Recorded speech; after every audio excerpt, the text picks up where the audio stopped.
Look who's here now. Gavin Wax. He is the president of the New York Young Republican Club, frequent guest on the program, back today. I just want a big picture question. What do youngsters, you're a youngster, what do you want in a candidate? I mean, do you want youth, energy, celebrity? What does Gen Z folks want? I think young voters these days are looking for authenticity. I think they say, social media, you need to be authentic to go viral, to have a big splash. You used to have a voice for radio, face for television. Now it's the authenticity for social media, for those little viral moments. And I think that's what candidates need to appeal to, that sort of authentic touch in order to reach a younger voter. And honestly, I think Kamala Harris is probably one of the most inauthentic candidates we've seen in recent memory. How about Tim Walz? Equally so. They're both a little stiff on the. But are you saying that because you're a Republican? No, I'm saying that objectively. I think right now they're going through a honeymoon period, and I think the polling has reflected that. Things have tightened up. But in reality, if you look at the polling, the hypothetical polling they did prior to Kamala Harris taking on the mantle of being the candidate for the Democrat Party, it was a bloodbath for her in terms of her polling, especially in the swing states. I think we're going to return to that as more people become aware of her, get to see her more, and she's out of the basement. We got new polling that shows Kamala Harris. She's got a double-digit lead over Trump in New York State, that is.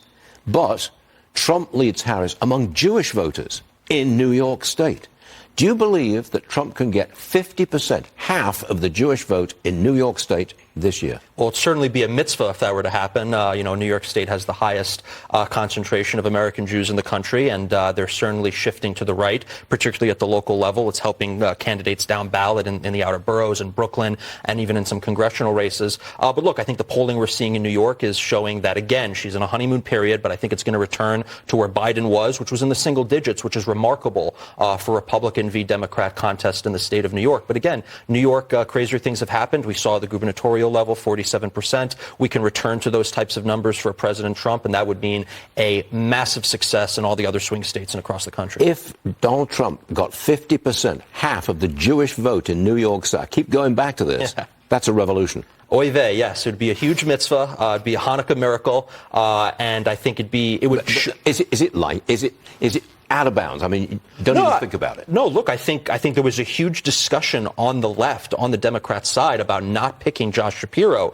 because they thought it'd be a political liability to have a Jewish American be on the ticket. I think that speaks volumes about the state of the Democrat Party, that they are so worried about having a Jewish candidate, a historic thing, by the way, on their ticket, that it would cost them votes in states like Michigan and elsewhere and among the left-wing radical base. So I think we're seeing a shift of American Jews. I'm Jewish, of American Jews to the Republican Party. It's over issues such as Israel, but a whole litany of other issues. The left-wing Democrats have gone far to the left in terms of their anti-Semitism and their anti-Israel hatred, and we're seeing now finally a pushback being reflected in some polls. Can't wait for the vote. Mr. Wax, thanks for joining us. Thank you so much. Thank you.